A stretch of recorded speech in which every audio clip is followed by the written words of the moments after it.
Welcome back to Movie Bites.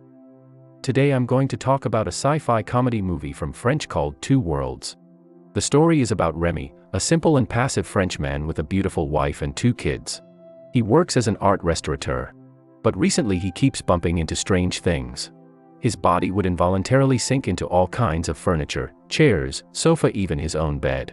He also doubts whether it was his own delusion until one time his studio was flooded by water. When he tried to save all the oil paintings, he was suddenly dragged into the water by a mysterious power. When he came out from the water, he found himself in the center of a lake in the wild, catching his breath. Remy looked around in confusion and walked towards the shore. Suddenly he saw a few tribesmen with strange clothes running towards him. He was so scared and tried to run away, but fell into the water again. Luckily he was pulled out of the water by his co-worker from the other world who thought he accidentally fell into the water and almost drowned himself. He tried to convince himself it was all delusion, but the experience was just too real. When he got home, he told his wife Lucille about his strange experience. But Lucille didn't seem very interested and looked pretty anxious. After struggling for a while, Lucille told him that she fell in love with her colleague Anton and wanted a divorce. Then she even brought his love rival to their home and introduced him to Remy. After a delightful conversation, Remy swallowed the insult and accepted the fact. He even promised that he would move out soon so that they could live together. Now Remy became the poorest man in the world who lost his career and family in just one day. His family got together trying to comfort him and cheer him up, but since he is such a silent and passive man, soon all people forgot about him. His cousin showed up and stole everyone's attention. Remy felt bored and left the table. Went to the kitchen to pour himself a cup of coffee. Unexpectedly, strange things happened again. The family cat tried jumping to the fridge and suddenly stopped moving in midair. Noticing this, Remy examined the cat, curiously, flipping it around in the air. Didn't realize time was stopped. He asked his family to come and see this, but didn't hear any response. The lights in the kitchen started to blink and Remy began to sink into the floor. He desperately called for help, but no one noticed him. As he continued to scream for help, he was pulled to the other world. Remy found himself in the middle of a strange forest.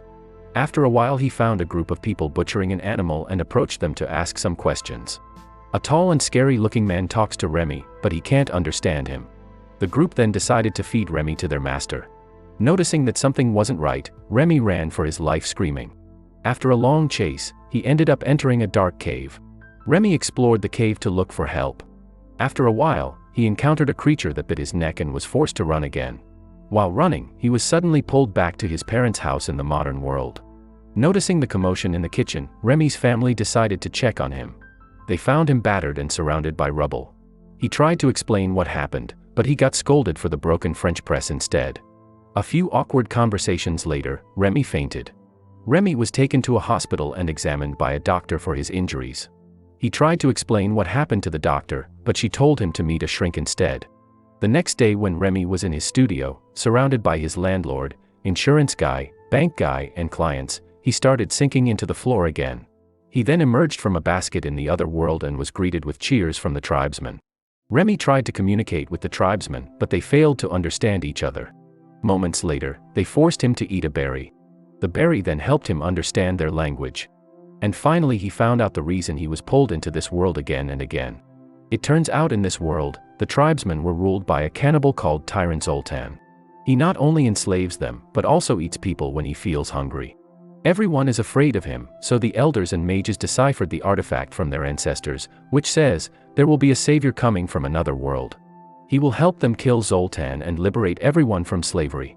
So the elders and mages used the method from the artifact to call their savior from time to time. Upon hearing this, Remy finally understood the strange things that happened to him. They showed him the village of Sotan's men and asked him to destroy it. He refused and told them he was just an ordinary man, not their savior. They decided to hang Remy on top of the tower and threatened to drop him.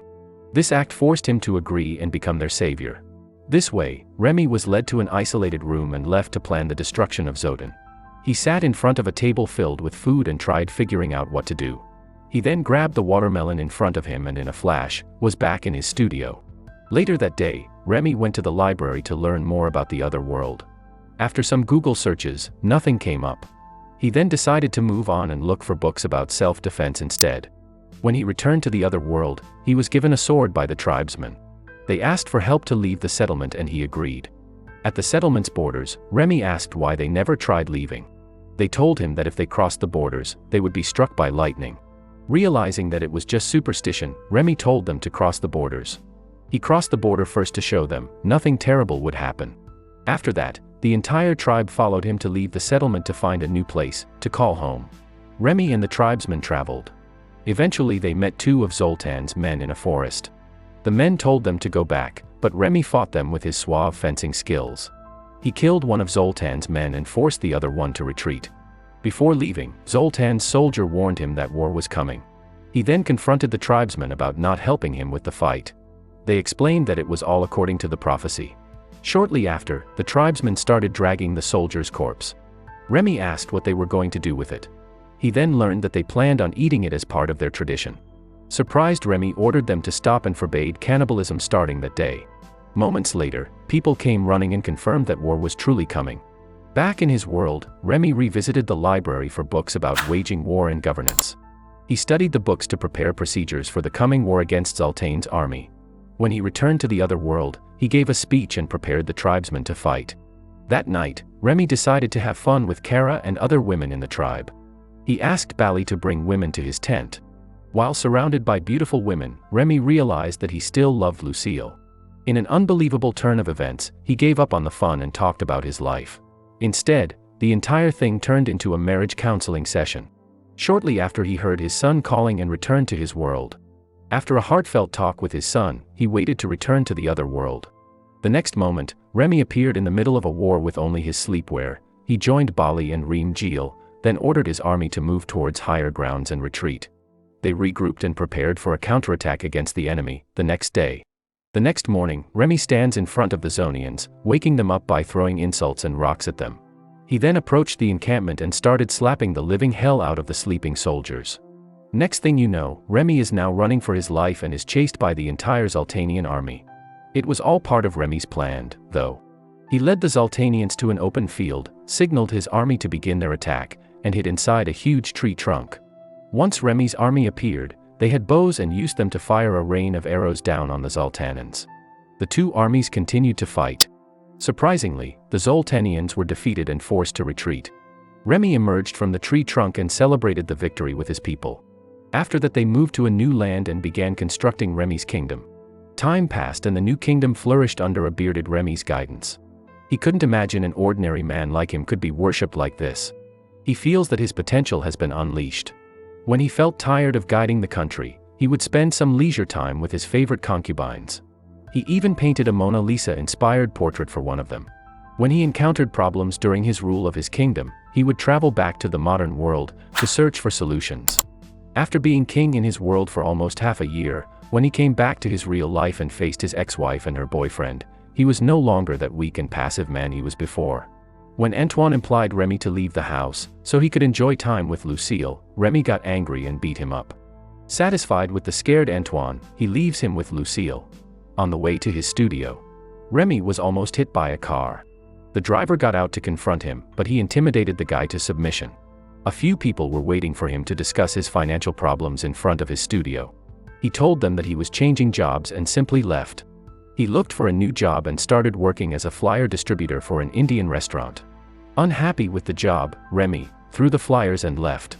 While walking, the world stopped, and as soon as he noticed this, Remy was happy. He dived into the road and emerged back in the other world. Shortly after, he found Kara, his new lover, waiting for him. He asked her if anything had happened while he was away.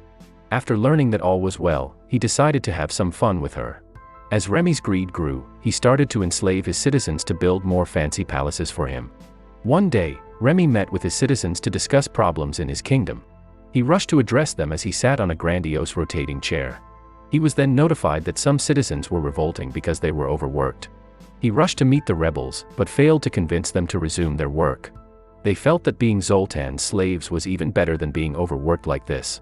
The revolt eventually got out of hand, and Remy was forced to escape the mob.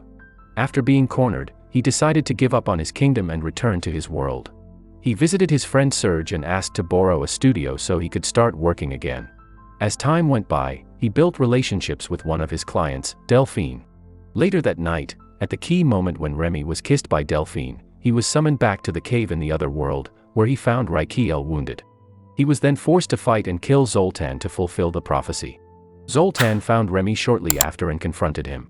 During the fight, Remy picked up a spear and threw it. The spear stabbed Zoltan's chest. The creature then fled outside the cave to die in front of the tribesmen. Remy followed him outside, feeling triumphant. In an unexpected turn of events, Remy learned the last part about the prophecy, which was for his people to eat him so they could have his strength and wisdom. Wanting no part of that, he quickly ran away from his people. But the elders threw the artifact into the fire pit, so Remy would stay in this world forever. After a long chase, Remy was captured because of his own carelessness. As he was about to get eaten, Kara reached for the artifact in the fire pit and threw it into the river.